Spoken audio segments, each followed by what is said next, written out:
Oui, non mais c'était exceptionnel. Mais oui, non, mais l'univers, l'ambiance, toute la tension qu'il y a, dire que je suis qu'à la moitié de la série, c'est hors norme. Pardon, excuse-moi, non, parce qu'il y a ma caméra qui tourne, je dois faire la critique. Oui, voilà, non, mais je te rappelle, hein, ça va durer que 30 secondes. Vas-y. Bon.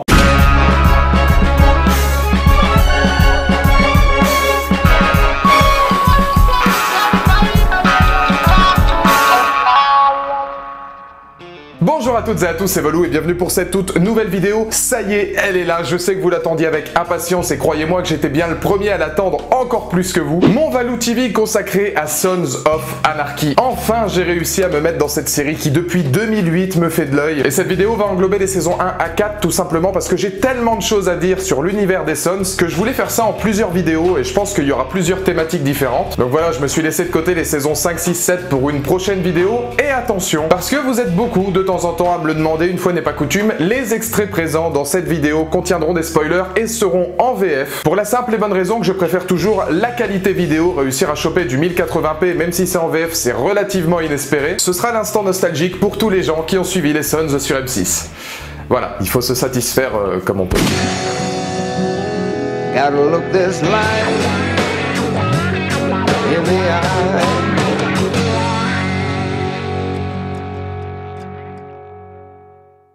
S'il y a bien une série qui aujourd'hui met une grande claque dans la gueule de ta condition familiale, c'est bien Sons of Anarchy. À l'origine de ma chaîne, je me souviens avoir confié que je me sentais parfois plus proche de certains films que de mon propre entourage, et que j'avais appris à grandir avec le monde du cinéma et ce qui l'entoure. Alors imaginez mes premiers pas dans l'excellence de Kurt Sutter, et vous comprendrez que l'esprit de famille des Sons, c'était clairement le premier thème que je voulais aborder. Implacable et ultra violent, le bébé de FX, chaîne américaine ayant eu l'audace de diffuser d'autres chefs-d'œuvre comme The Shield ou Nip Tuck, s'est vite installé comme une véritable institution à mes yeux. Car les Sons m'ont donné exactement ce que je peinais à trouver dans la vie. Une organisation basée autour de la famille, des valeurs et d'un respect à conquérir par la confiance et l'honneur. Oui, Sons of Anarchy est bien la série qu'il vous faut si vous aimez l'empathie d'un groupe torturé, mais aussi ses déchirements et sa simple difficulté d'existence. Et enfin, qu'est-ce qui te prend?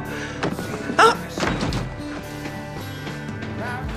Je veux ma femme. Car au-delà d'une traque acharnée entre police, cartel et groupe de motards, la première chose qui m'a marqué au fil des épisodes, c'est cette incapacité totale à donner mon vrai numéro 1. Que l'on parle de Jax en passant par Opie et même mes coups de cœur pour Chiefs ou Juice, Sons of Anarchy ne fait pas que présenter un groupe de bikers. Il inclut son public au sein du gang tout au long de l'aventure. Et comme toute famille compliquée, il est difficile de sortir indemne des enjeux impliquant la société Taylor Morrow. Oui, leur force réside avant tout dans une esthétique impeccable, une narration intense et une peur constante amenant le spectateur à redouter cette aventure californienne. Mais ces conditions, en partie dues à l'écriture de Sutter, en restent toujours secondaires face à la puissance émotionnelle que vous apportent les Sons. Véritable modèle du rôle de prédilection par excellence, l'ensemble du casting incarne très vite cet esprit de famille et l'accentue au fil des épisodes. Je me suis alors vite rendu compte que les conséquences de leurs actes, mais aussi de tout ce qui englobait la ville de Charming, n'étaient pas juste une volonté d'action esthétique, mais bien une lettre ouverte aux spectateurs, vous ne faites plus qu'un avec nous.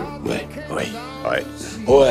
Parce que oui, au final, c'est un peu ça le problème. Comme dans toutes les familles, on se retrouve rapidement au cœur de tension. Oubliez l'idée d'être spectateur, car la force du show, c'est d'inclure son audience dans ses épreuves. À tel point qu'il fut difficile pour moi de voir cette famille se détruire, ayant cette étrange sensation que j'étais en partie responsable de leur chaos. Car Sons of, c'est un peu l'esprit de tous ceux n'ayant pas eu l'occasion de vivre quelque chose de fort auparavant, se sentant éloignés des normes à l'instar d'antagonistes sombres, torturés et seuls. La solitude étant d'ailleurs un enjeu assez paradoxal. Ce sont finalement des hommes seuls pendant des années qui se retrouvent autour d'un amour commun, celui pour le club. Et plus encore que Breaking Bad, j'ai souvent eu cette peur étrange de perdre un membre de la famille, ayant du mal à supporter certaines scènes parlant directement à un spectateur qui aimerait plus que jamais atterrir à Charming pour calmer le jeu. Alors tu vois ce que tu as fait à ce club? Je risquais ma vie pour ce club. Tu es aussi aveugle qu'handicapé. Non. La femme est en tôle et il a perdu sa femme parce que tu viens de la faire tuer. Pour vous donner une idée, je rapproche beaucoup certains événements à ceux du show de Vince Gilligan. Si j'adorais les personnages de Walter White et Gus Fring par exemple, j'étais préparé à voir l'un des deux disparaître, conscient que l'affrontement final n'en serait que plus dantesque et inévitable. Et croyez-moi, c'est vraiment la dernière chose dont j'ai envie vis-à-vis des Sons. Car tous les personnages évoquent une tendresse et une fragilité qui nous marquent, et qui nous empêchent de rester objectifs. Je suis marié avec toi aussi. Ouais, en quelque sorte. Tu l'es parce que je suis le mec qui est à tes côtés, qui s'interpose toujours entre toi et la merde qui essaie de te tuer. Je suis ta main droite, Clé. La dernière phrase de Tig étant d'ailleurs à ne jamais sortir de son contexte. Ah, ça me paraît évident. En saison 3, je redoutais plus que jamais, par exemple, la découverte du club sur les agissements de Jax. Il y avait quelque chose d'insoutenable, comme si ses sentiments n'étaient visibles qu'aux yeux du public et que lui seul pouvait l'aider. S'en suivra un final qui reste aujourd'hui, à l'aube de la 5e saison, la scène la plus marquante que m'aura livré Sons of au cours de ma première aventure avec eux. Votre vice-président avait passé un accord. Salope de merde! Je l'ai fait pour le club. Tu nous as trahis! Tu nous as trahis! Regardez tout ce qu'on doit affronter! Au temps où on traquait Jimmy, tu savais que tu allais le remettre à cette Jimmy a réduit en bouillie 5 de nos hommes! James a perdu Je son sais! vœu! Je regrette! Elle l'a forcé à le faire, Tu es c'est pas mort. vraiment une balance claire. Tu salopard! Tu es mort! Hey, hey, my,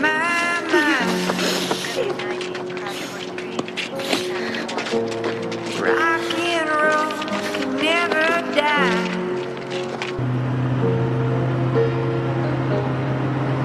C'est une sœur.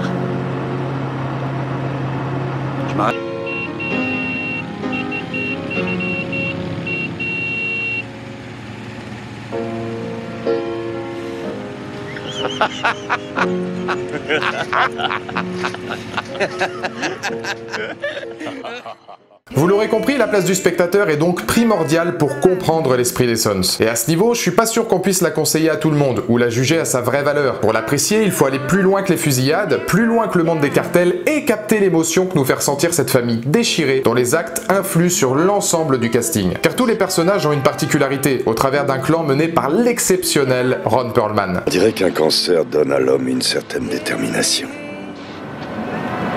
L'avantage de connaître la date de l'échéance. Rien de plus dangereux qu'un type qui sait déjà qu'il est mort. Ce qui rend cet esprit aussi fort, c'est le positionnement de ces anti-héros. Gemma par exemple se dévoile comme la raison du groupe, régulière ayant presque le statut de mère pour une grande partie des protagonistes. Chips, dont son duo avec Juice cartonne et s'avère être d'ailleurs mon coup de cœur, deviendra le lien entre la jeunesse et la dureté des Sons. Plus jamais, Juice. Ok. Ok. Je t'aime, mon frère. Je t'aime. Merci, mon frère. Alors que Jax et Opie, humains avant tout, seront une passerelle entre la série et cette fois son spectateur. La musique sera d'ailleurs souvent utilisée pour faire comprendre les émotions des personnages, souvent orchestrée par des groupes comme The White Buffaloes, The Forest Rangers ou Kathy Sagal elle-même. Les morceaux dévoilent ce que les protagonistes ne nous disent pas, toujours dans cet esprit de famille très particulier. Durant la 4e saison, le souhait des différents personnages, des mensonges de Clay aux promesses de Jax, sont soulignés par le titre I Wish It Was True, littéralement j'aimerais que ce soit la vérité, dans un des derniers épisodes de la saison. Je te promets de ne pas toucher à Tara. Je t'aime, Gemma. C'est fini, bébé. 2 ou 3 bricoles à régler ici et j'arrête tout.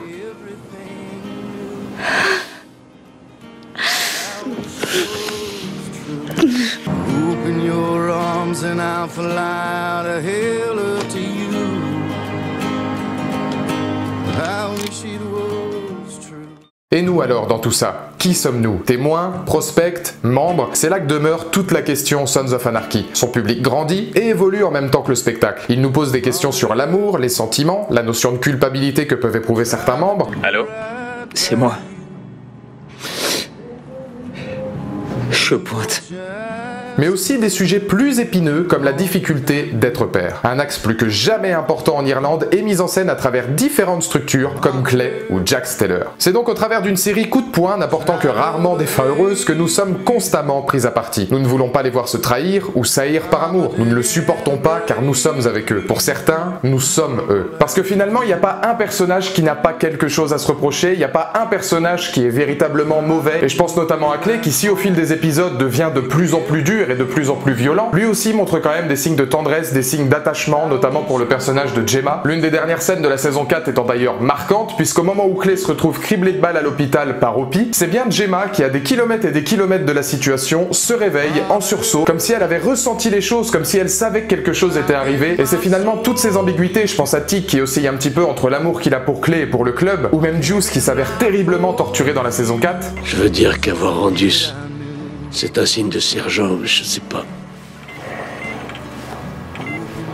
Je t'aime, Clay.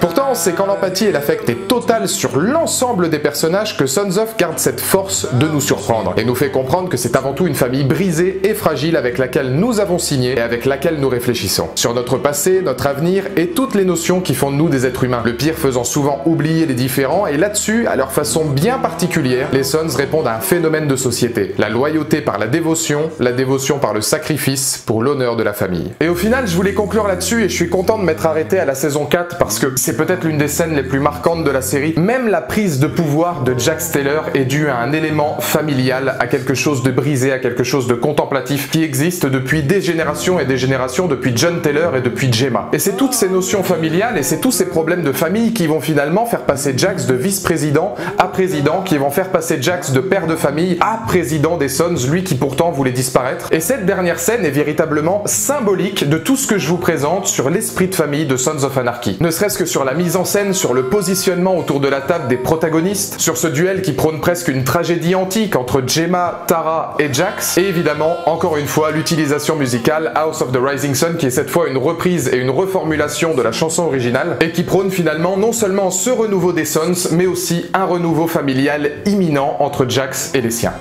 There is a house in charming town they call the rising sun, and it's been the ruin of many a poor girl, and me, oh God, I'm one. Donc voilà pour cette toute première analyse de Sons of Anarchy, j'espère que ça vous aura plu parce que moi, très honnêtement, ça m'a fait un bien fou de pouvoir vous en parler, ça m'a fait un bien fou de pouvoir regarder ça. Là, j'ai qu'une seule envie maintenant, c'est de parler des 174 autres sujets que je peux aborder sur Sons of parce que c'est une série qui m'a marqué. Il me reste encore 3 saisons, vous aurez votre analyse sur les 3 saisons, vous aurez peut-être même à rétablir la vérité sur un personnage que j'ai adoré dans les commentaires. N'hésitez pas à me dire à votre avis qui ça pourrait bien être. Et puis on se retrouve la semaine prochaine pour une autre vidéo.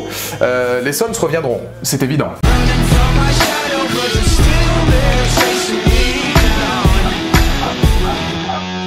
That felt pretty cool.